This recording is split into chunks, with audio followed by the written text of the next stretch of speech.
السلام عليكم ورحمة الله وبركاته. إن الحمد لله نحمده ونستعينه ونستغفره ونؤمن به ونتوكل عليه ونعوذ بالله من شرور أنفسنا من يهده الله فلا مضل له ومن يضلل فلا هادي له ونشهد أن لا إله إلا الله وحده لا شريك له ونشهد أن سيدنا وحبيبنا وحبيب ربنا وطبيبنا وطبيب قلوبنا محمدا عبده ورسوله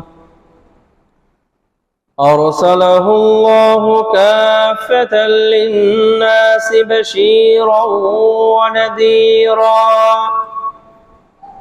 وداعيا إلى الله بإذنه سراجا وقمرا منيرا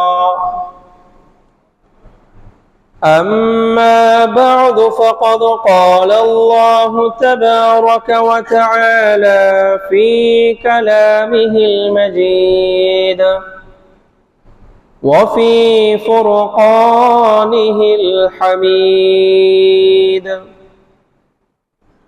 بسم الله الرحمن الرحيم فلما ترآني الجمعان قال أصحاب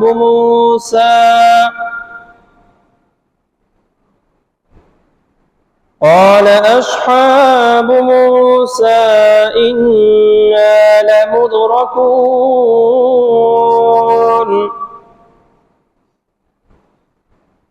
قال كلا إن معي ربي سيهدين صدق الله المولانا العظيم. وعن أبي قتادة الحارث بن ربعي رضي الله تعالى عنه قال رسول الله صلى الله عليه وسلم صيام يوم عاشوراء إني أحتسب على الله أن يكفر السنة التي قبله أو كما قال عليه الصلاة والسلام. صدق الله المولانا العظيم وصدق رسوله النبي الأمي الكريم ونحن على ذلك لمن الشاهدين والشاكرين والحمد لله رب العالمين. الحمد لله মহান আল্লাহ রব্বুল ইজ্জাতের পবিত্র দরবারে লাখো কোটি শুকরিয়া, যিনি আমাদের সকলকে দীর্ঘ এক সপ্তাহ পর পবিত্র জুমার দিনে জুমার নামাজ আদায়ের উদ্দেশ্যে পৃথিবীর সর্বোৎকৃষ্ট স্থান এবং মহান আল্লাহ সুবহানাহু ওয়া তাআলা এর মনোনীত ঘর মসজিদে আসা বসা এবং জুমার নামাজ আদায়ের পূর্বে কোরআন ও হাদিস থেকে কিছু আলোচনা করা ও শ্রবণ করার তৌফিক দান করেছেন। এজন্য আমরা সকলেই হৃদয়ের অন্তঃস্থল থেকে একবার কালিমাতুশ শুকর পাঠ করি, বলি আলহামদুলিল্লাহ। আল্লাহ রাব্বুল আলামিনের মেহেরবানি যে আল্লাহ রাব্বুল আলামিন আমাদেরকে আরবি বছরের প্রথম মাস, দামি মাস মুহররম মাসে উপনীত হওয়ার তৌফিক দিয়েছেন। আমরা মুসলমান, আমাদের প্রত্যেকের জন্য আরবি মাসের হিসাব রাখা এটা মুস্তাহাব আমল। যদি কেউ ইবাদত গুলো সময় মতো আদায় করার উদ্দেশ্যে আরবি মাসের হিসাব রাখে, এই হিসাব রাখার কারণেও তার আমল নামাতে আল্লাহ রাব্বুল আলামিন সওয়াব লিখে দেন। কিন্তু স্বাভাবিকভাবে আমরা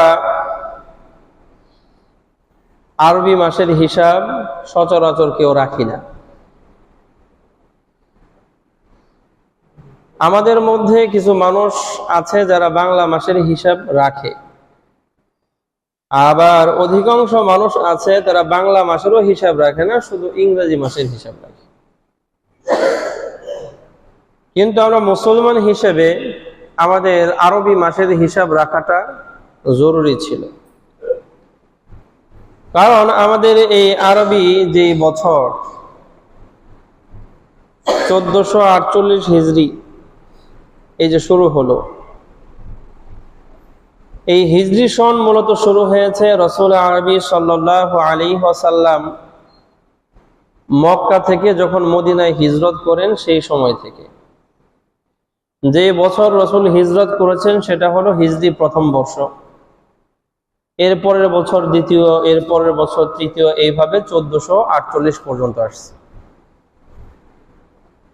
এখন এই যে আমি যে জানলাম 1448 হিজরি সন চলে, এর মানে হলো আমি বুঝতে পেরেছি যে আমার রাসূল হিজরত করেছিলেন আজ থেকে নিয়ে 1448 বছর আগে।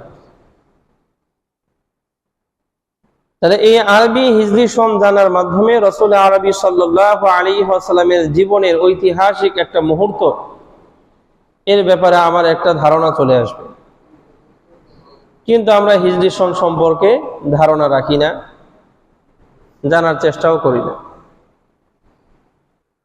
এরপরে গুরুত্বপূর্ণ একটা বিষয় হলো আমাদের এই ভারত উপমহাদেশে যারা আমরা সময় অপচয় করতে বেশি পছন্দ করি, অনেক উন্নত রাষ্ট্রের মানুষ আছে যাদের সময় অপচয় করার মতো সময় তাদের কাছে নেই, তারা প্রত্যেকটা সময়কে কাজে লাগায়। আমরা এমন এক জাতি, কোন জায়গায় বেকু দিয়ে মাটি কাটতেছে সেটা দেখার জন্য 50-60 জন মানুষ দাঁড়ায় থাকে, কোনো কাজ নেই। তো অহেতুক কাজে আমরা সময় ব্যয় করি। এই যে খেলাধুলা হচ্ছে, এই খেলা সবগুলো যদি আমরা কেউ দেখি, সবগুলো খেলা দেখলাম, এই খেলা সবগুলো দেখার পরে নৈতিকভাবে আমার মধ্যে কি অর্জন হবে, আমার কি শিক্ষা বাড়বে, আমার সম্পদ কি বাড়বে, আমার কি দক্ষতা বাড়বে? কিছুই হবে না। বরং আমার এই উন্মাদনার কারণে আরেকজন আকৃষ্ট হয়ে সেও উন্মাদ হবে, সেও পাগল হবে, খেলাগুলো দেখতে যাবে, জুয়া খেলবে, নিজের সম্পদ সব নষ্ট করবে।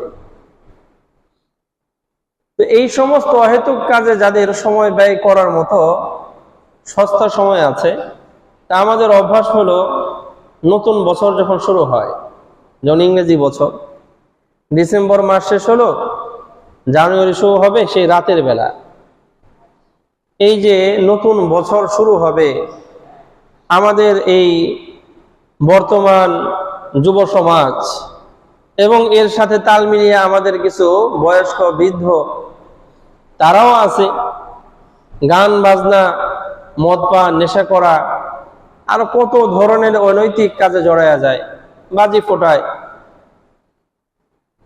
আল্লাহ মাফ করুক, সুস্থ মেধার অধিকারী যারা আছে, আমাদের প্রশাসনের দায়িত্বে যারা আছেন, তারা জানেন এই যে রাতের বেলায় বাজি ফোটানোর কারণে কি পরিমাণ পাখি, এই নিষ্পাপ প্রাণী, তারা হার্ট অ্যাটাক করে মারা যায়। তারা তো অপ্রস্তুত থাকে, তারা তো কল্পনাও করতে পারে না হঠাৎ করে বোমার মতো কিছু ফুটে যাবে। এই বছরও যখন এই ডিসেম্বর মাস শেষ হওয়ার পরে জানুয়ারির আগমনে আনন্দিত হয়ে শহরে শহরে বাজি ফোটানো হয়েছে, কত হাজার হাজার পাখি মারা গেছে তার হিসাব নেই। আমাদের দেশে তো এই ঘটনাও আছে, কুলের বাচ্চা পর্যন্ত স্ট্রোক করে মারা গেছে এই বিকট শব্দের কারণে। তা আমাদের এই সামান্য উল্লাসের কারণে, আনন্দ উল্লাস করতে গিয়া এত বড় বড় ক্ষতি করে বেড়ায়। আবার সেই উল্লাসটাও কিসের? যে আমার জীবন থেকে একটা বছর শেষ হয়ে গেছে, আমার জীবন থেকে একটা বছর নাই হয়ে গেছে, যেই বছরটা আমি আল্লাহকে রাজি করাইতে পারছি কিনা আমি জানি না, যে বছরে আমি আমার দায়িত্ব ঠিক মতো পালন করতে পারছি কিনা আমি জানি না, যেই বছরটা আমি জান্নাতের পথে হাঁটতে পারছি কিনা আমার জানা নাই, সেই একটা বছর আমার জীবন থেকে হারায় গেছে, যেখানে আমার অনুশোচনা করা দরকার ছিল সেইখানে আমরা আনন্দ করে বেড়াই। অনুশোচনা করা দরকার ছিল। আমরা মুসলমান হিসেবে দেখেন এই যে 5 ওয়াক্ত নামাজ পড়ি, ফরজ নামাজ। বলেন তো, নামাজ পড়া কি গুনার কাজ না সওয়াবের কাজ? সওয়াবের কাজ না, নেকির কাজ না? এই 5 ওয়াক্ত নামাজ মসজিদে এসে ইমামের পিছনে পড়লাম, পড়া শেষ হলো আসসালামু আলাইকুম ওয়া রাহমাতুল্লাহ বলার পরেই আমার মুখ দিয়ে কি বের হয়? আস্তাগফিরুল্লাহ। এটা বের হয় না? বলেন না, বের হয় না? কেন বের হয়? আস্তাগফিরুল্লাহ তো বলতে হয় কোনো গুনাহ হইলে। আমার দ্বারা কোনো গুনাহ হয়ে গেছে, আল্লাহ আপনার কাছে মাপ চাই। বলেন তো, নামাজ পড়ে কি গুনার কাজ করছি? নামাজ পড়ে তো গুনার কাজ করি নাই, এরপরেও কেন আল্লাহর কাছে মাপ চাই? আল্লাহ, যেইভাবে আপনার জন্য নামাজটা পড়া উচিত ছিল আমি তো পারি নাই, আমার ত্রুটি আছে, যার কারণে আল্লাহ আমার এই ভুলগুলো আপনি মাফ করে দিয়ে। আমরা তো সেই জাতি, নামাজ পড়ার পরেও আমাদের দিলের মধ্যে অনুশোচনা থাকবে, যেইভাবে পড়া দরকার ছিল পড়তে পারি নাই, আর 7টা বছর নষ্ট করছি, অহেতুক সময় নষ্ট করছি, জীবন থেকে একটা বছর গেছে গা। এখন কি বসে একটা আল্লাহর কাছে কান্না করব, আল্লাহ একটা বছর পাড়ি দিয়ে ফেলাইছি, আমি তো আপনার জন্য কোনো নেক আমল করতে পারি নাই, আমার আমলের খাতায় তো নেকি বাড়াইতে পারি নাই, আল্লাহ আমার একটু মাফ করে দেন। তা বাদ দিয়া গান বাজনা শুরু করে দেন। আল্লাহ, যাই হোক, আল্লাহ রাব্বুল আলামিন আমাদেরকে হেফাজত করছেন যে অন্তত এই আরবি বছর নিয়ে আমাদের এই যুব সমাজ এখন পর্যন্ত এই পাগলামি শুরু করেনি। আল্লাহ হেফাজত করছে। এই যে মুহররম শুরু হয়েছে, নালে দেখতেন মুহররমের প্রথম দিন রাত পিরা কি অবস্থা হয়ে যেত। আল্লাহ অন্তত এতটুকু হেফাজত করছে। আমাদের দিলের মধ্যে সব সময় এই অনুশোচনা আনা দরকার। আমরা নির্বুদ্ধিতার কারণে অনেকেই মনে করি আল্লাহ আমার জান্নাত দেব না তো কারে দিবে, এটা নির্বুদ্ধিতা। রাসূলের সাহাবীরা মনে মনে ভাবতেন, হায় আল্লাহ যদি দয়া করে জান্নাতটা আমারে দিত, দয়া করে। কারণ আমলের জোরে তো জান্নাত পাওয়া সম্ভব না। আমাদের আমলের জোরে, বলেন না, জান্নাত পাওয়া সম্ভব না। আমরা যদি মায়ের কুল থেকে নিয়ে শুরু করে মৃত্যুর আগ পর্যন্ত প্রত্যেকটা মুহূর্ত আল্লাহর ইবাদত করে কাটাই, একটা মুহূর্ত নষ্ট করি নাই, আমার এই সারা জীবনের সম্পূর্ণ ইবাদত পরকালের 1 গ্লাস পানির দামও হবে না। আমার এই সারা জীবনের ইবাদত পরকালের 1 গ্লাস পানির মূল্যও হবে না। আমি কিভাবে মনে করি আমার এই ক্ষুদ্র আমল আমাকে জান্নাত পর্যন্ত পৌঁছে দিতে পারবে? আল্লাহর রহমত ছাড়া জান্নাতে যাওয়া কারোর জন্যই সম্ভব না। এই জন্য এই ধারণা না করা যে জান্নাত আল্লাহ আমারে দিব না তো কারে দিব। আমি জান্নাত পাওয়ার মতো কি এমন করে ফেলছি যে জান্নাত আল্লাহ আমাকে দেবে না তো কারে দিবে? কিছুই তো করতে পারিনি। তো আল্লাহ রাব্বুল আলামিন আমাদের সকলকে মুসলমান হিসেবে আরবি মাসগুলোর হিসাব রাখার তৌফিক দান করেন। তো আমরা মুহররম মাসে আছি। মুহররম শব্দের অর্থই সম্মানিত। এমন একটা মাস দিয়ে আরবি মাস, আরবি বছর শুরু হয়, যেই মাসটা হলো সম্মানিত। আবার আরবি বছরটা শেষ হয় এমন মাস দিয়ে, যেই মাসটাও সম্মানিত। আরবদের কাছে জাহিলি যুগ থেকেও 4টা মাস, আরবি 4 মাস সম্মানিত ছিল।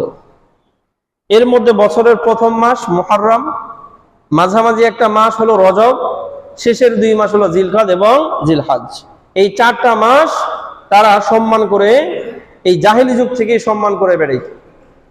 এখানে তারা ঝগড়া বিগ্রহ করতো না, মারামারি হানাহানি করতো না, গালিগালাজ করতো না, অশালীন কোনো আচার ব্যবহার করতো না।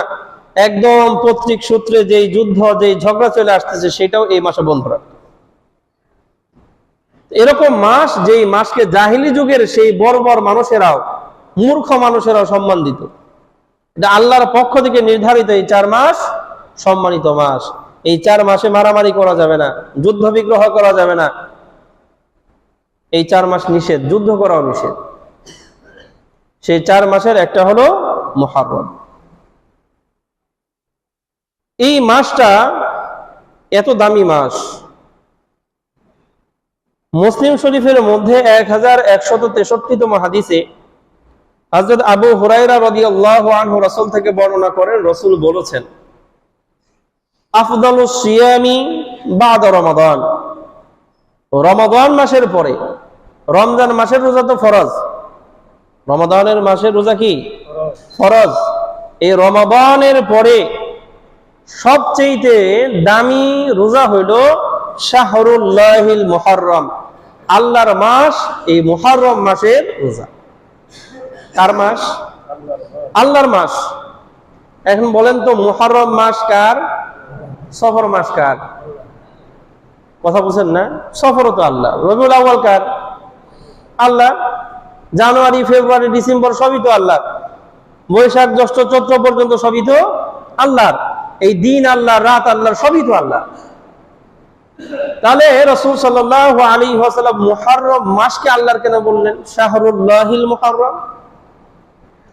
দেখবেন আমার সম্পদের মধ্যে অনেক কিছু আছে, আমার বাড়ি আছে, গাড়ি আছে, অনেক কিছু আছে। এই সব সম্পদের মধ্যে একটা সম্পদ থাকে আমার সবচেয়ে প্রিয়। আমি এটা বলতে পছন্দ করি যে এটা আমার। একজনের মনে করেন গাড়ি আছে 10-12টা, এর মধ্যে একটা গাড়ি তার কাছে খুব পছন্দের, ওই গাড়িটা সে নিজের বলতে খুব পছন্দ করে যে এই গাড়িটা আমার, বাকিগুলো তো তার। তো আল্লাহ রাব্বুল আলামিনের দিন আর রাতের পরিবর্তন সব আল্লাহ, 12 মাসের প্রত্যেকটা মাস আল্লাহ। এরপর আল্লাহ রাব্বুল আলামিনের ব্যাপারে রাসূল বললেন শাহরুল্লাহ, মুহররম হলো আল্লাহর মাস। এর মানে হলো মুহররম মাস দামি মাস, এর মানে হলো মুহররম মাস সম্মানিত মাস, যে মাসের সাথে আল্লাহ রাব্বুল আলামিনের নাম জুড়ে দিয়েছেন রাসূল আরবি সাল্লাল্লাহু আলাইহি ওয়াসাল্লাম, শাহরুল্লাহি আল মুহররম, দামি মাস। এজন্য রমাদানের পরে সবচেয়ে দামি রোজা হলো মুহররম মাসের রোজা। কোন মাসের? মুহররম মাসের। এই মুহররম মাসের রোজা বলতে মুহররম মাসের 10 তারিখের রোজা। মুহররম মাসের বলেন না কয় তারিখ? 10 তারিখ। আজকে 3 তারিখ, আগামী শুক্রবার হলো 10 তারিখ। আগামী শুক্রবার, আগামী শুক্রবার। আল্লাহ, এই মুহররমের 10 তারিখের রোজাটা কতটা গুরুত্বপূর্ণ? সহিহ বুখারীর মধ্যে 2006তম হাদিস, হযরত আব্দুল্লাহ ইবনে আব্বাস রাদিয়াল্লাহু আনহুমা বর্ণনা করেন, মা রাআইতুন নাবিয়্য সাল্লাল্লাহু আলাইহি ওয়াসাল্লাম ইয়াতাহাররা সিয়ামা ইয়াওমিন ফাদ্দালাহু আলা গায়রিহি ইল্লা হাযাল ইয়াওম। আমি রাসূল আরবি সাল্লাল্লাহু আলাইহি ওয়াসাল্লামকে কোন দিনের রোজাকে অন্য সমস্ত রোজার চাইতে বেশি গুরুত্ব দিয়ে অনুসন্ধান করতে দেখি নাই, তবে একটা রোজার ব্যাপারে দেখছি। একটা রোজা এমন ছিল যে রোজাকে রাসূল সাল্লাল্লাহু আলাইহি ওয়াসাল্লাম অন্য সকল দিনের রোজার চাইতে বেশি গুরুত্ব দিয়ে অনুসন্ধান করতেন, খেয়াল রাখতেন। সেটা কোনটা? ইয়াউম আশুরা। সেটাই ছিল আশুরার দিনের রোজা, আশুরার দিনের রোজা। মনে রাখতে হবে এই রোজাটা সেই রোজা, যেই রোজা আল্লাহ রাব্বুল আলামিন আমাদের জন্য রমাদান মাসের রোজা ফরজ করার আগে, রমাদান মাসের রোজা ফরজ করার আগে যেই রোজা আল্লাহ রাব্বুল আলামিন আমাদের জন্য ফরজ করে রেখেছিলেন। মুহররম মাসের 10 তারিখের রোজা আমাদের জন্য ফরজ ছিল। পরবর্তীতে আল্লাহ রাব্বুল আলামিন আমাদেরকে যখন রমাদানুল মুবারক মাসের রোজা ফরজ করে দিলেন, তখন এই মুহররমের রোজা ফরজ আল্লাহ রাব্বুল আলামিন মাফ করে দিলেন, এখন আর আমাদের জন্য ফরজ না। মুহররম মাসের 10 তারিখের রোজা এখন আমাদের জন্য ফরজ না, সুন্নাত, কিন্তু একটা সময় কি ছিল? ফরজ ছিল। আমাদের বছরে একটা রোজা ফরজ ছিল, এটাই ছিল সেই মুহররমের 10 তারিখের রোজা। বুখারী হাদিস নাম্বার 2001 এবং 1892। হযরত আয়েশা সিদ্দিকা রাদিয়াল্লাহু তাআলা আনহা বর্ণনা করেন, কানা রাসূলুল্লাহ সাল্লাল্লাহু আলাইহি ওয়াসাল্লাম আমারা বিসিয়ামি ইয়াউমি আশুরা। রাসূল সাল্লাল্লাহু আলাইহি ওয়াসাল্লাম সাহাবায়ে কেরামদেরকে আশুরায় রোজা রাখতে নির্দেশ করতেন, আশুরার রোজা রাখতে হবে। ফালাম্মা ফুরিদা রমাদান, পরবর্তীতে যখন রমাদানুল মুবারকের রোজা ফরজ হয়ে গেল, তখন থেকে কানা মান শাআ সামা ওয়া মান শাআ লাম ইয়াসুম। আয়েশা সিদ্দিকা রাদিয়াল্লাহু তাআলা আনহা বলেন, যখন রমাদানুল মুবারকের রোজা আল্লাহ রাব্বুল আলামিন ফরজ করে দিলেন, ফরজ হয়ে গেল, তখন থেকে সাহাবায়ে কেরাম কারো যদি ইচ্ছে হইতো তাহলে আশুরার রোজা রাখতেন, কারো মনে চাইলে রাখতেন না। তার মানে এটা আর বাধ্যতামূলক না। এখন বাধ্যতামূলক হলো রমাদানুল মুবারকের রোজা। এখন এই আশুরার রোজা, মুহররম মাসের 10 তারিখের রোজা এত গুরুত্বপূর্ণ কেন? যে রাসূল সাল্লাল্লাহু আলাইহি ওয়াসাল্লাম নিজে রাখতেন, সাহাবায়ে কেরামদেরকে রাখতে বলতেন, এবং অন্যান্য রোজার তুলনায় এই রোজার প্রতি রাসূল সাল্লাল্লাহু আলাইহি ওয়াসাল্লাম সবচেয়ে বেশি খেয়াল রাখতেন। এবং রমাদানুল মুবারকের রোজা ফরজ হওয়ার আগে আল্লাহ রাব্বুল আলামিন আমাদের জন্য এই দিনে রোজা ফরজ রেখেছিলেন। কেন? এই দিনের কি এত গুরুত্ব? এখন এই দিনের গুরুত্ব বোঝানোর জন্য মুফাসসিরিনে কিরাম অনেকগুলো প্রেক্ষাপট উল্লেখ করে থাকেন, যেই প্রেক্ষাপটগুলো আমরা অনেকেই হয়তো জানি, কিন্তু বাস্তবিক পক্ষে এই প্রেক্ষাপটগুলোর কারণে এই দিনের মর্যাদা বেড়েছে কিনা এর বিশুদ্ধ কোনো সূত্র নাই, সনদ নাই। তো এই যে ঘটনাগুলো উল্লেখ করা হয়, এগুলো এই দিনের ফজিলতের কারণ হতেও পারে, নাও হতে পারে। কেন? কারণ এই ঘটনা এই দিনেই ঘটেছে, এটা নিশ্চিত রূপে বিশুদ্ধভাবে কোনো হাদিসে বর্ণিত নাই। যেমন বলা হয়ে থাকে, আল্লাহ রাব্বুল আলামিন আমাদের বাবা হযরত আদম আলাইহিস সালাতু ওয়াস সালামকে যেই দিন সৃষ্টি করেছিলেন, সেই দিনটা ছিল 10 মুহররম। এখন বাস্তবিক পক্ষে বিশুদ্ধ কোনো হাদিস এই মর্মে নাই, হতেও পারে আবার নাও হতে পারে। এরপরে বলা হয়, হযরত আদম আলাইহিস সালাতু ওয়াস সালামকে আল্লাহ রাব্বুল আলামিন সৃষ্টির পরে যখন জান্নাতে প্রবেশ করালেন, সেই দিনও ছিল 10 মুহররম। এটাও বিশুদ্ধ রূপে বর্ণিত না। আবার এই 10 মুহররমের ব্যাপারে বর্ণিত আছে, আল্লাহ রাব্বুল আলামিন হযরত আদমকে জান্নাত থেকে বের করে দুনিয়াতে পাঠিয়ে দিয়েছিলেন। আবার বলা হয়ে থাকে, হযরত আদম আলাইহিস সালাতু ওয়াস সালাম দীর্ঘ 900 বছর দোয়া করার পরে, তাওবা করার পরে আল্লাহ রাব্বুল আলামিন তার তাওবা কবুল করেছিলেন এই 10 মুহররম। হতেও পারে, নাও হতে পারে। আবার বলা হয়ে থাকে, আরাফার ময়দানে হযরত আদম এবং মা হাওয়া আলাইহিস সালাতু ওয়াস সালামের প্রথম যে সাক্ষাৎ দুনিয়াতে, সেটাও হয়েছিল 10 মুহররম। হতেও পারে, বলেন না, নাও হইতে পারে, কারণ বিশুদ্ধ কোনো সনদে বর্ণিত নাই। এবং এই ঘটনাও আছে, হযরত নূহ আলাইহিস সালাতু ওয়াস সালাম সেই মহাপ্লাবনের সময় তার যে কিস্তি, এই কিস্তি ঝড়ের কবল থেকে আল্লাহ রাব্বুল আলামিন মুক্তি দান করে যে পাহাড়ে গিয়ে নোঙ্গর করেছিল, জুদি নামক পাহাড়ে, যেই দিন এই পাহাড়ে গিয়ে অবতরণ করে, সেই দিনটাও ছিল 10 মুহররম, কিন্তু বিশুদ্ধ সনদে বর্ণিত না। হযরত দাউদ আলাইহিস সালাতু ওয়াস সালামের তাওবা আল্লাহ রাব্বুল আলামিন কবুল করেছিলেন 10 মুহররম। হযরত ইউনূস আলাইহিস সালাতু ওয়াস সালাম মাছের পেটে যাওয়ার পরে আল্লাহ রাব্বুল আলামিনের কাছে দোয়া করার পরে আল্লাহ রাব্বুল আলামিন সেই মাছের পেট থেকে তাকে যেই দিন বের করেন, সেটা 10 মুহররম। হযরত আইয়ুব আলাইহিস সালাতু ওয়াস সালাম দীর্ঘদিন অসুস্থ ছিলেন, সেই অসুস্থতা থেকে আল্লাহ রাব্বুল আলামিন তিনাকে মুক্তি দান করেছিলেন, বলা হয় সেটাও 10 মুহররম। হযরত ঈসা আলাইহিস সালাতু ওয়াস সালামকে আল্লাহ রাব্বুল আলামিন জীবিত অবস্থায় আসমানে উঠায় নিছেন, এই ঘটনা যেই দিন ঘটে বলা হয়ে থাকে সেই দিনটাও ছিল 10 মুহররম। এবং সর্বোপরি কিয়ামত যেই দিন সংগঠিত হবে এই দিনের ব্যাপারেও আমাদের সমাজের মধ্যে প্রচলিত আছে, সেটাও হবে 10 মুহররম। কিন্তু বিশুদ্ধ কোনো হাদিসে এই বর্ণনা নাই। বিশুদ্ধ হাদিসে আছে কিয়ামত সংগঠিত হবে জুমার দিনে। কোন দিন? জুমার দিন, শুক্রবার। এখন এটা মুহররমে হবে নাকি সফরে, আর মুহররমে হলেও সেটা 10 তারিখে না কবে, এটা বিশুদ্ধ কোনো হাদিসে নাই। কিন্তু আমাদের মাঝে এই কথাটা প্রসিদ্ধ হয়ে গেছে যে মুহররমের 10 তারিখে কিয়ামত হবে। এখন এই যে লম্বা যে ঘটনাগুলো শুনালাম একের পর এক ধারাবাহিক ভাবে, এই ঘটনাগুলো অনেকেই বলে থাকেন মুহররমের 10 তারিখে ঘটেছে। এখন এই ঘটনাগুলো যদি মুহররমের 10 তারিখে ঘটে আলহামদুলিল্লাহ, তাহলেও মুহররমের এই 10 তারিখ দামি, গুরুত্বপূর্ণ। আর এই ঘটনাগুলো যদি মুহররমের 10 তারিখে নাও ঘটে থাকে এরপরেও মুহররমের 10 তারিখ গুরুত্বপূর্ণ। বিশুদ্ধ সনদে মুহররমের এই 10 তারিখ গুরুত্ব পেয়েছে কোন ঘটনার প্রেক্ষিতে?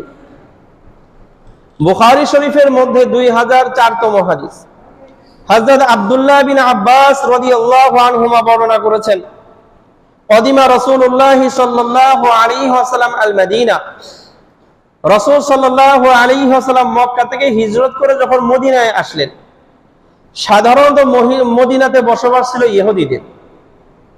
কাদের বসবাস? ইহুদি, যারা হযরত মূসা আলাইহিস সালাতু ওয়াস সালামের অনুসারী হিসেবে দাবি করত, তাওরাতের অনুসারী হিসেবে দাবি করত।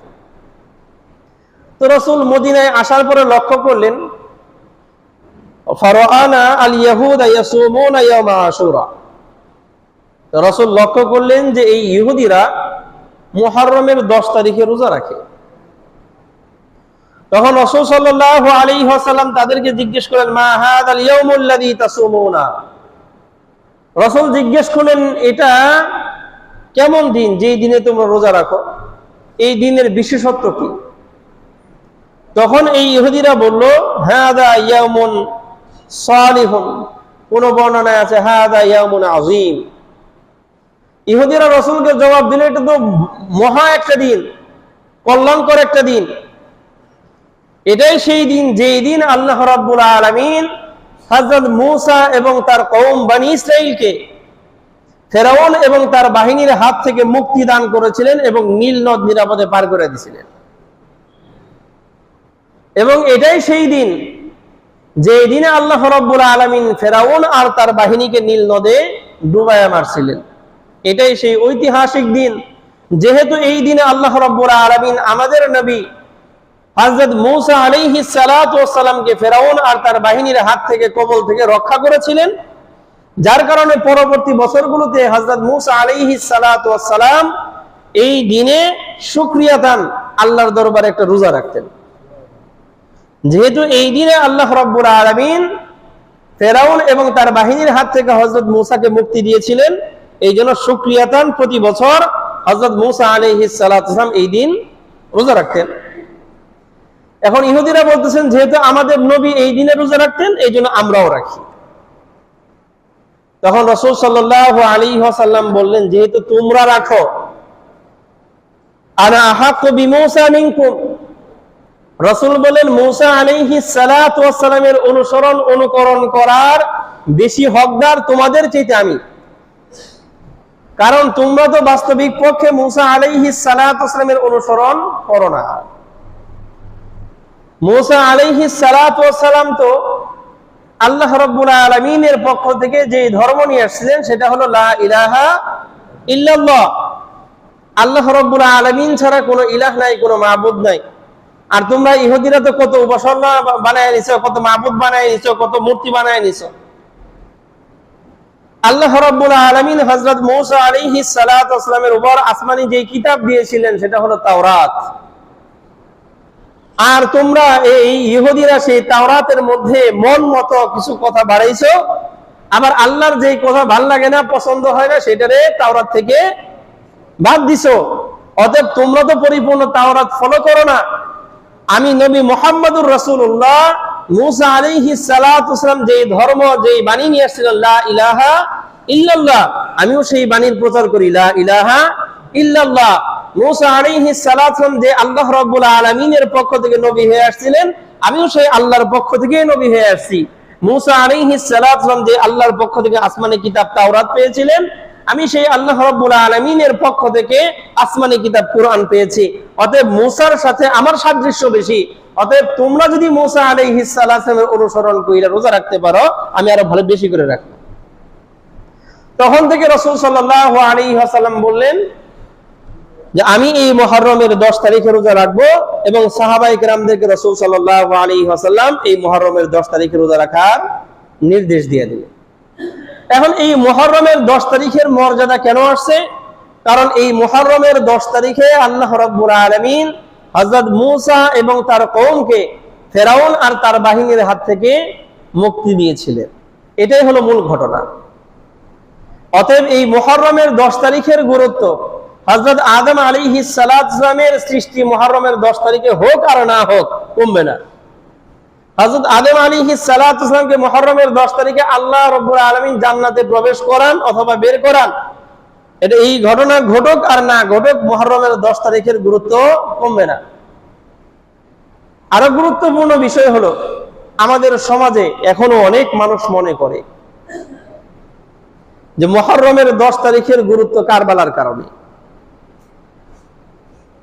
এটা অনেকেই এখনো মনে করে, কিন্তু বিশুদ্ধ হাদিসে আসলো মুহররমের 10 তারিখের ঐতিহাসিক প্রেক্ষাপট হলো হযরত মূসা আলাইহিস সালামের ঘটনা।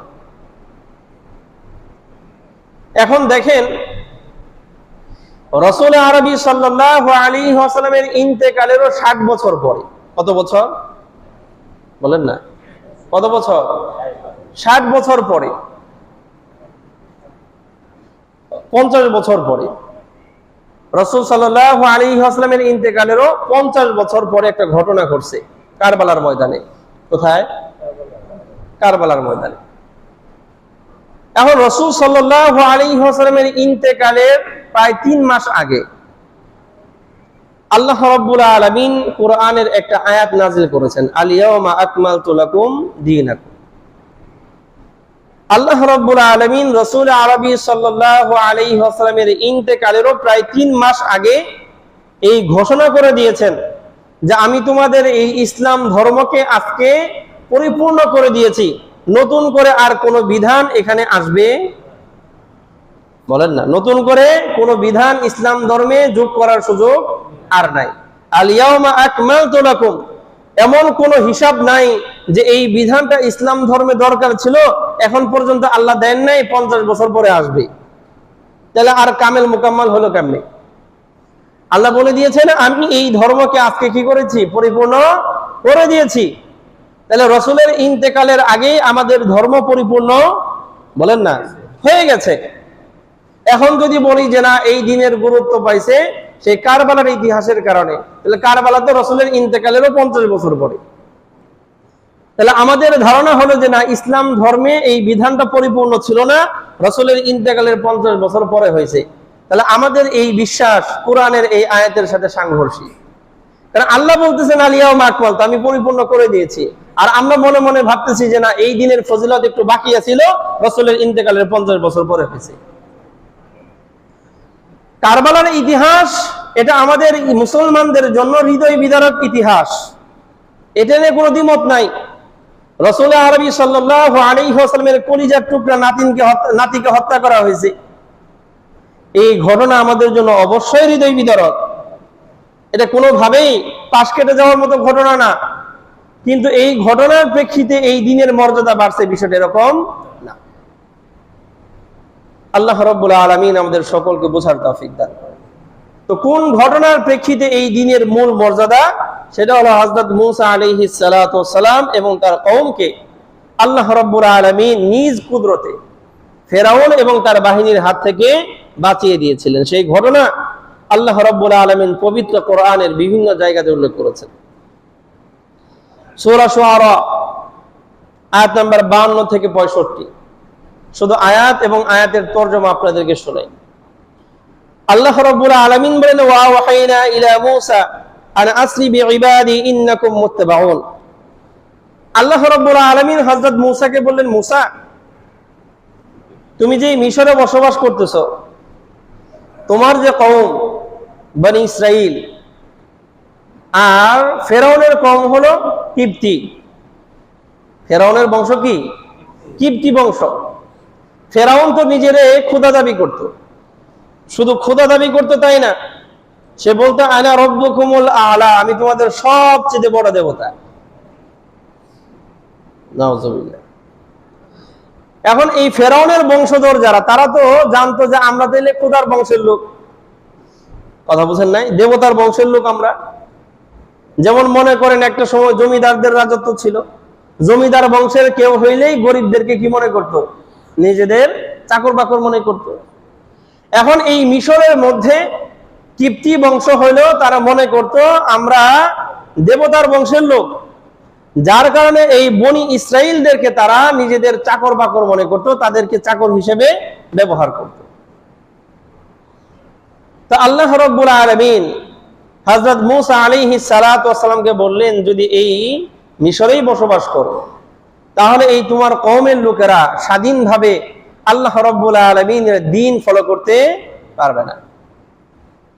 অতএব আল্লাহ রাব্বুল আলামিন হযরত মূসা আলাইহিস সালাতু ওয়াস সালামকে পারমিশন দিলেন, নির্দেশ দিলেন যে তুমি তোমার এই কওমকে নিয়ে মিশর থেকে বের হয়ে যাও।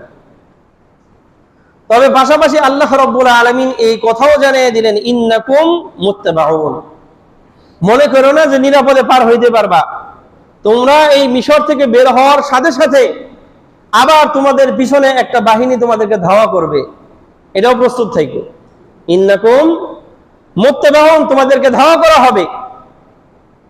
পরবর্তী আয়াত আল্লাহ রাব্বুল আলামিন বলেন, ফাআরসালা ফিরআউনু ফিল মাদাইনি হাশিরিন। যখন ফেরাউন জানতে পারলো মূসা এবং তার কওমের লোকেরা মিশর থেকে বের হয়েছে, মিশর থেকে চলে যাবে, তার মানে তারা দেবতা এবং দেবতার বংশভূত যারা আছে তারা মনে করতেছে আমাদের কর্মচারী সব চলে যেতেছে, এখন আমাদের খাবার রান্না করবে কে? আমাদের এই পশু পাখি সেগুলো দেখাশোনা করবে কে? আমাদের বাগান, আমাদের ক্ষেত খামার সেগুলো চাষাবাদ করবে কে? ঝামেলা না? এখন এই ফেরাউন যখন দেখছে মূসা এবং তার কওম চলে যাচ্ছে, প্রায় 6 থেকে 7 লক্ষের একটা বাহিনী, 6-7 লক্ষ মূসা আলাইহিস সালাতু ওয়াস সালাম এবং তার কওম, 6-7 লক্ষ কর্মচারী চলে যেতেছে মিশর থেকে। কথা কি বুঝতেছি? তাহলে তারা শূন্য হয়ে যাব না? এখন নিজেদের সব কাজ নিজেদের করতে হইব। আগে ঘোড়ার পিঠে চড়ার জন্য এই বনি ইসরাইলের একজন মানুষকে আগে মাটির মধ্যে বসাইতো, তার কাঁধের মধ্যে পা দিয়ে তারপরে ঘোড়ায় উঠতো। এখন ঘোড়ায় উঠবো কেমনে? হঠাৎ করে স্ত্রীর সাথে ঝগড়া হয়ে আর মেজাজ খারাপ হয়ে গেছে, হাতে একটা চাবুক লইয়া বনি ইসরাইলের একজনের সামনে এনে সেই চাবুক দিয়ে পিটাইতো। রাগ উঠছে কার উপরে? কথা বুঝেন না? এখন এই রাগ উঠলে কারে পিটাইতো? তো ফেরাউন লোক পাঠায় দিছে যে শহরের মধ্যে গিয়ে এলান করো যে মূসা এবং তার বাহিনী কিন্তু চলে যাচ্ছে, তাদেরকে আটকাইতে হইব। ইন্নাহা উলাইহি লাশিরদিমাতুন কালিলুন, ফেরাউন এই ঘোষণা করলো যে তারা কিন্তু একদম মুসলিমে অল্প সংখ্যক। অল্প সংখ্যক বলতে কেন? কারণ 6-7 লাখ, এটা তাদের কাছে অল্প, মানে তাদের বাহিনী আরো বড়। ফেরাউনের শুধুমাত্র যারা সেনাবাহিনী ছিল তাদের সংখ্যায় 10 থেকে 12 লক্ষ। শুধুমাত্র সেনাবাহিনী যারা ফেরাউনের জন্য এই সেনাবাহিনীর কাজ করতো, ট্রেনিং প্রাপ্ত যোদ্ধা যারা ছিল, তাদের সংখ্যায় 10 থেকে 12 লাখ। তাহলে চিন্তা করেন তাদের বংশের লোক আরো কত বেশি। আমাদের বাংলাদেশে পুলিশের সংখ্যা কত আমাদের জনসংখ্যার তুলনায়? একদম সামান্য। কথা বলছেন না? একদম সামান্য।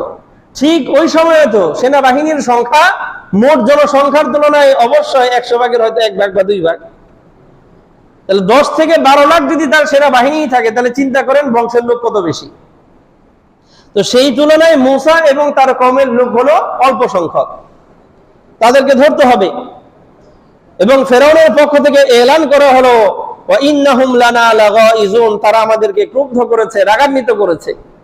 হ্যাঁ, আমাদের কাছে পারমিশন না নিয়ে ভাগতেছে। কথা বলছেন না? যাই হোক, আল্লাহ রাব্বুল আলামিন বলেন فأخرجناهم من جنات وعيون وكنوز ومقام كريم। আল্লাহ রাব্বুল আলামিন বলেন এই ফেরাউন তার বাহিনীকে জমা করছে, 10 থেকে 12 লক্ষের একটা বাহিনী জমা কইরা মূসা এবং তার এই যে কওম বংশের লোকেরা আছে তাদের পিছু নিয়ে তারা এই মিশর থেকে বের হয়ে আসছে। আল্লাহ রাব্বুল আলামিন বলেন যে তারা তো নিজেরা বের হয় নাই, আমি এই ফেরাউন আর তার বাহিনীকে মিশর থেকে বের করেছি। আল্লাহ বের করেছেন, কোত্থেকে বের করেছেন? মিন জান্নাতি ওয়া উয়ুন, যেই মিশর ছিল বাগান এবং ঝর্ণায় বেষ্টিত, যেই মিশর ছিল তাদের জন্য অনেক ধনভাণ্ডার বেষ্টিত, যেই মিশর ছিল তাদের জন্য সম্মানিত থাকার নিরাপদ জায়গা, সেই মিশর থেকে ফেরাউন আর তার বাহিনীকে আমি আল্লাহ বের করেছি যে এই মিশরে ওদেরকে আমি ঢুকতে দেব না। কারণ এই মিশর আল্লাহ রাব্বুল আলামিন মূসা এবং তার কওম বনি ইসরাঈলকে আল্লাহ আবার ফেরত দেবেন। কিন্তু ফেরাউন আর তার বাহিনী তো ভাবতেছে আজকে মূসা আর তার কওমকে ধরে লামো, ধরে সব ফিরে আবার শাস্তি দেব। বাস তারা পিছু হয়েছে, তাদের পিছু নিয়েছে। আল্লাহ রাব্বুল আলামিন বলেন তারা যখন তাদের কাছাকাছি আসলো, ফালাম্মা তারা আল জামাআন, যখন দুই দলকে দেখতে পেল, মূসা আলাইহিস সালাতু ওয়াসসালামের কওমের লোকেরা যখন ফেরাউন আর তার বাহিনীদেরকে দেখতে পেল, আর ফেরাউন আর তার বাহিনী যখন মূসার কওমকে দেখতে পারছে, মানে খুব কাছাকাছি চলে আসছে। এখন মূসা আলাইহিস সালাতু ওয়াসসালামের কওম দেখতেছে আমাদের সামনে হলো নীল নদ। সামনে কি? নীল নদ। আমাদের ডানে বায়ে আর পিছনে তিন দিকে ছড়িয়ে ছিটিয়ে হলো ফেরাউন আর তার বাহিনী। এখন যাবে কোথায়? ডানে বায়ে পিছনে যাওয়ার সুযোগ নেই, কারণ তিন দিক দিয়া ফেরাউন আর তার বাহিনী। সামনের দিকে দৌড় দিয়ে যাওয়ার সুযোগ নাই, সামনে নীল নদ। কিভাবে পার হবে? এই 6 লক্ষ মানুষ, 7 লক্ষ মানুষ কিভাবে পার হবে? যখন এই অবস্থা হলো, ক্বালা আসহাবু মূসা ইন্না লামুদরাকুন, মূসা আলাইহিস সালাতু ওয়াসসালামের সাথী সঙ্গীরা বলল, মূসা তুমি তো এই রাতের আধারে আমাদেরকে নিয়ে আসছো, আমরা এই মিশর ছাইরা নিরাপদে আরেক রাস্তায় চলে যাব, কিন্তু এখন অবস্থা দেখো, এমন অবস্থায় আমরা দাঁড়িয়েছি, সামনে নীল নদ, সামনে যাওয়ার মতো কোনো রাস্তা নাই, ডানে বায়ে আর পিছনে ফিরে যাওয়ারও কোনো সুযোগ নাই, কারণ তিন দিক দিয়ে ফেরাউন আর তার বাহিনী আমাদেরকে ঘেরাও করে রাখছে। ইন্না লামুদরাকুন, মূসা তুমি আমাদেরকে দিছে একবারে বাইরে ফেলেছি, আমরা তো লামুদরাকুন, অচিরেই পাকড়াও হয়ে যাব, শত্রুর হাতে ধরা পড়ে যাব, আজকে আমাদের শেষ দিন হয়ে যাবে। যখন মূসা আলাইহিস সালাতু ওয়াসসালামের বাহিনী এই কথা বলেছে, মূসা আলাইহিস সালাতু ওয়াসসালামের বাহিনী যে দৃশ্য দেখার পরে যে এই কথা বলছেন, মূসা আলাইহিস সালাতু ওয়াসসালাম নিজেও তো এই দৃশ্য দেখছেন, সামনে নীল নদ আর তিনো পাশ দিয়ে ফেরাউন আর তার বাহিনী। এমন না যে শুধু মূসা আলাইহিস সালাতু ওয়াসসালামের বংশের লোকেরা দেখছে দৃশ্যটা, মূসা আলাইহিস সালাম জানেই না, এরকম না।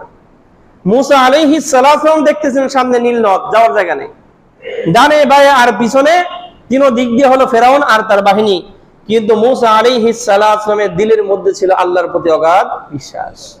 যেহেতু আমার রব বলছেন তুমি তোমার কওমকে নিয়ে যাও, তারাও তোমাদের পিছু নেবে, তো পিছু নেবে এই কথা জানার পরেও আল্লাহ রাব্বুল আলামিন আমাকে জানানোর পরেও যেহেতু আল্লাহ বলছেন যাও, তার মানে যাওয়ার রাস্তা কে তৈরি করে দেবে? এই বিশ্বাস মূসা আলাইহিস সালাতু ওয়াসসালামের দিলের মধ্যে আছে, যার কারণে অকপটেই মূসা আলাইহিস সালাতু ওয়াসসালাম জবাব দিয়েছেন, ক্বালা কাল্লা, মূসা আলাইহিস সালাতু ওয়াসসালাম বলেছেন তোমরা বলতেছো ইন্না লামুদরাকুন, আমরা তো পাকড়াও হয়ে যাব, আমরা তো ধরা খেয়ে যাব। মূসা আলাইহিস সালাতু ওয়াসসালাম বলতেন কাল্লা, কখনো না, আমরা ধরা খাবো না, হতেই পারে না। এখন মূসা আলাইহিস সালামের কওম ভাবতেছে কয় কি, সামনে নীল নদ আর চারিদিক দিয়ে তিন দিক দিয়ে আমাদেরকে ফেরাউন আর তার বাহিনী ঘেরাও করে রাখছে, আর মূসা বলে কাল্লা, কখনো না, আমরা পাকড়াও হব না, আমাদেরকে তারা ধরতে পারবে না। মূসা আলাইহিস সালাতু ওয়াসসালাম বলেন ইন্না মাই রাব্বি সায়াহদিন, তোমরা নিশ্চিত থাকো আমি মূসার সাথে আমার রবের সাহায্য আছে, আমি মূসার সাথে আমার রবের সাহায্য আছে। সায়াহদিন, সেই আল্লাহ রাব্বুল আলামিন অচিরেই আমাকে পথ দেখায় দিবেন। কোন দিকে যাইতে হইব আমার রব আমাকে বলে দেবেন। অতএব আমরা পাকড়াও হব, এটা হতেই পারে না। যাদের সাথে আল্লাহর সাহায্য থাকে তারা কখনোই ধরা খাইতে পারে না। আল্লাহ সাথে সাথে আল্লাহ রাব্বুল আলামিন বলেন ফাআওহাইনা ইলা মূসা আনিযরিব বিআসাকাল বাহর। আমি মূসা আলাইহিস সালাতু ওয়াসসালামকে সাথে সাথে ওহী পাঠাইলাম, মূসা তোমার হাতে তো একটা লাঠি আছে, এই লাঠি দিয়া সামনে যে নীল নদ আছে, সমুদ্র আছে, এই সমুদ্রের পানির মধ্যে একটা বাড়ি দাও। সমুদ্রের পানির মধ্যে কি দাও? একটা বাড়ি দাও।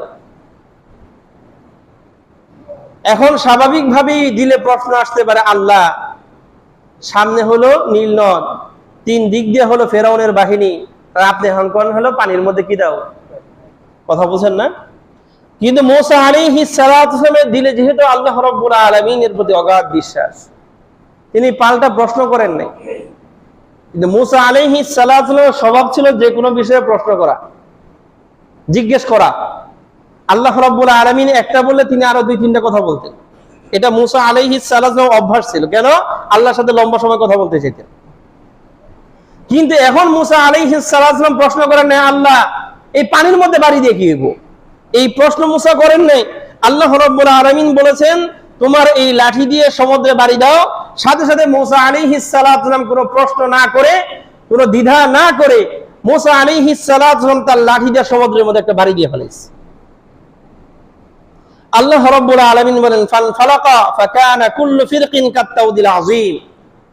আল্লাহ রাব্বুল আলামিন পানির মাঝখান দিয়ে এমন ভাবে রাস্তা তৈরি করে দিলেন যে রাস্তার দুই পাশে পানি কেমন যেন বিশাল বড় পাহাড়ের মতো প্রাচীর হয়ে দাঁড়ায় আছে। দুই পাশে মানে পানির পাহাড়, মাঝখান দিয়া রাস্তা। এরকম 12টা রাস্তা আল্লাহ রাব্বুল আলামিন তৈরি করে দিয়েছেন। কয়টা? মূসা আলাইহিস সালাতু ওয়াসসালামের যে বংশ বনি ইসরাইল 12 উপদলে বিভক্ত ছিল। এই 12 দলের জন্য আল্লাহ কয়টা রাস্তা করে দিয়েছেন? 12টা রাস্তা করে দিয়েছেন। বাস 12টা রাস্তা দিয়ে এই 12 দল পার হয়ে গেছে। এই বাহিনী যখন একদম নীল নদ পার হয়ে শেষ প্রান্তে আছে, এমন সময় ফেরাউন আর তার বাহিনী নীল নদের মাথায় এসে দাঁড়িয়েছে। দাঁড়ানোর পরে ফেরাউনের বাহিনী তো অবাক, সমুদ্রের মাঝখান দিয়ে এই ধরনের রাস্তা কেউ তো কোনোদিন কল্পনাও বলেন না করে না। আমাদের বর্তমান জামানায় না সমুদ্রের নিচ দিয়ে টানেল হয়, কথা বুঝেন না? ওই সময় তো কেউ কল্পনাও করতে পারে না যে সমুদ্রের নিচ দিয়ে যাওয়ার আবার কি করা যায়, ব্যবস্থা করা যায়। তখন এই ফেরাউন আর তার বাহিনী বলতেছে, অবাক করা বিষয়, সমুদ্রের মাঝখান দিয়ে তো সুন্দর রাস্তা কে বানাইলো? কথা বুঝেন না? ফেরাউনকে আমি ছাড়া আর কে বানাবে? কথা বুঝছেন নি? ফেরাউন কি বলে, আমি তোমাদের জন্য বানাইছি, চলো। আল্লাহ রাব্বুল আলামিন তো বলছেন হ্যাঁ সুযোগ দিছি, ঢোকো। ফেরাউন বলতেছে আমি তোমাদের জন্য বানাইছি। এখন সবাই সেই দিক দিয়ে রওনা দিছে। আল্লাহ রাব্বুল আলামিন বলেন যখন তারা সমুদ্রের মাঝ বরাবর গেছে, আমি যেই পানিকে পাহাড়ের মতো স্থির করে দিয়েছিলাম সেই পানিকে নির্দেশ দিয়েছি আগের মতো মিলে যাও। এখন এই যে মাঝখানে যাওয়ার পরে আল্লাহ রাব্বুল আলামিন যখন পানিকে নির্দেশ দিয়েছেন, পানি কার নির্দেশে চলে? আল্লাহর নির্দেশে চলে। আল্লাহ রাব্বুল আলামিন পানিকে বলেছেন আগের মতো স্বাভাবিক হয়ে যাও। সমুদ্রের সেই উত্তাল ঢেউ, সেই ঢেউয়ের মধ্যে পইড়া ফেরাউন আর তার বাহিনী পুরাটাই ডুববা মরছে। কথা বুঝেন না? যখন একদম ডুবে মারা যাবে এমন সময় ফেরাউন যখন বুঝতে পারতেছে আমার হায়াত একদম শেষ, বাঁচার কোনো সুযোগ আর নাই, তখন ফেরাউন বলতেছে আমানতু বিরব্বি মূসা। ওই সময় বলতেছে আমি এখন মূসার রবের উপর কি আনতেছি? ঈমান আনতেছি। মনে রাখবেন আল্লাহ রাব্বুল আলামিনের একটা নিজাম আছে, একটা নীতিমালা আছে।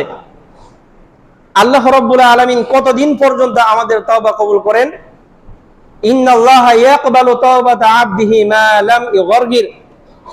রাসূল সাল্লাল্লাহু আলাইহি ওয়াসাল্লাম বলেছেন হালাতে গরগরা অর্থাৎ মৃত্যুর শয্যায় শায়িত হওয়ার আগ পর্যন্ত, মৃত্যুর আগ মুহূর্তে আল্লাহ রাব্বুল আলামিন মৃত্যুর ফেরেশতাকে এই চোখ দিয়ে দেখাবেন। মৃত্যুর আগ মুহূর্তে আল্লাহ রাব্বুল আলামিন আমার সারা জীবনের কৃতকর্মের ফলাফল আমার চোখের সামনে দেখাবেন। দেখবেন একজন মানুষ যখন মৃত্যুর শয্যায় থাকে, মরার আগ দিয়া চোখ কত বড় বড় হয়ে যায়। যারা মৃত্যুর সময় কারো পাশে গিয়ে বসছেন দেখবেন চোখ কত বড় বড় হয়, ড্যাব ড্যাব করে চায়া থাকে, কিছু বলতেও পারে না। ওই সময় আল্লাহ রাব্বুল আলামিন তার সারা জীবনের কৃতকর্মগুলো চোখের সামনে উপস্থাপন করেন। সে যখন দেখতে পায়, হায় কি ভয়াবহ অবস্থা, চোখগুলো বড় বড় করে তাকায়। এই অবস্থা যখন তৈরি হয়, আল্লাহ রাব্বুল আলামিন বলেছেন তখন আর তাওবা করার, ঈমান আনার কোনো সুযোগ থাকে না, এর আগ পর্যন্ত সুযোগ থাকে। এখন ফেরাউন ওই পর্যায়ে চলে গেছে যে পর্যায়ে যাওয়ার পরে ঈমান আনার আর কোনো সুযোগ নাই। আল্লাহ রাব্বুল আলামিন ফেরেশতাদেরকে নির্দেশ দিয়েছেন এই বদমাশটার মুখ বন্ধ করে দেন। আল্লাহ রাব্বুল আলামিন আল-আন ওয়াকাদ আসাইতা মিন ক্বাবল, এখন আসতো ঈমান নিতে, এখন আসছো আমার প্রতি বিশ্বাস স্থাপন করতে, আর সারাটা জীবন আমার নাফরমানি করছো, সারা জীবন নিজের রব দাবি করছো, আর একটু আগেও তো যখন সমুদ্রে ঢুকবা বলতে তো পারলা না যে আমার রব এই রাস্তাগুলো তৈরি করে দিছে, তখনও না বললা আমিই করছি। আল-আন, এখন আসছো। তো ফিরিস্তা একদম সমুদ্রের নিচে থেকে এক খাবলা মাটি নিয়ে এর মুখের মধ্যে দিয়ে দিচ্ছে, আর কথা বলার সুযোগ নেই। এই হলো মূল ঘটনা, যে ঘটনার প্রেক্ষিতে আল্লাহ রাব্বুল আলামিন আমাদের এই উম্মতের জন্য সেই মূসা আলাইহিস সালাতু ওয়াস সালামের অনুকরণে এই মুহররম মাসের 10 তারিখের রোজা আমাদের জন্য প্রথমে ফরজ ছিল, এখন সুন্নাত। এখন কি বলেন? সুন্নাত। এখন লম্বা করে এই ঘটনা আর বলার তো সুযোগ নেই, সময় নেই। এই রোজার ফজিলত কি?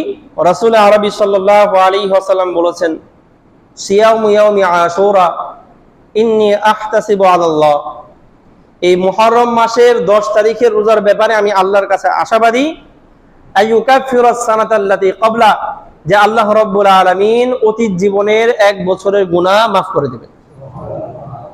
একটা রোজা রাখলে অতীত জীবনের 1 বছরের গুনাহ কি হয়ে যায়? মাফ হয়ে যায়। তাহলে কি কম দামি রোজা? দামি রোজা। এখন এই রোজা রাখার ক্ষেত্রে ছোট্ট একটা নিয়ম আছে। রাসূল আরবি সাল্লাল্লাহু আলাইহি ওয়াসাল্লাম বলেছেন, আমি যদি আগামী বছর বেঁচে থাকি, যদি বলেন না, যদি বেঁচে থাকি, তাহলে এই 10 তারিখের রোজার পাশাপাশি আমি 9 তারিখে আরেকটা রোজা রাখব। এবং রাসূলের আরেক হাদিসের মধ্যে আছে, রাসূল সাল্লাল্লাহু আলাইহি ওয়াসাল্লাম বলেছেন, খালিফু ফীহিল ইয়াহুদ, আশুরার রোজা রাখার ক্ষেত্রে তোমরা ইহুদিদের বিরুদ্ধাচরণ করবা, কারণ ইহুদিরা রোজা রাখে মাত্র 1 দিন। কয় দিন?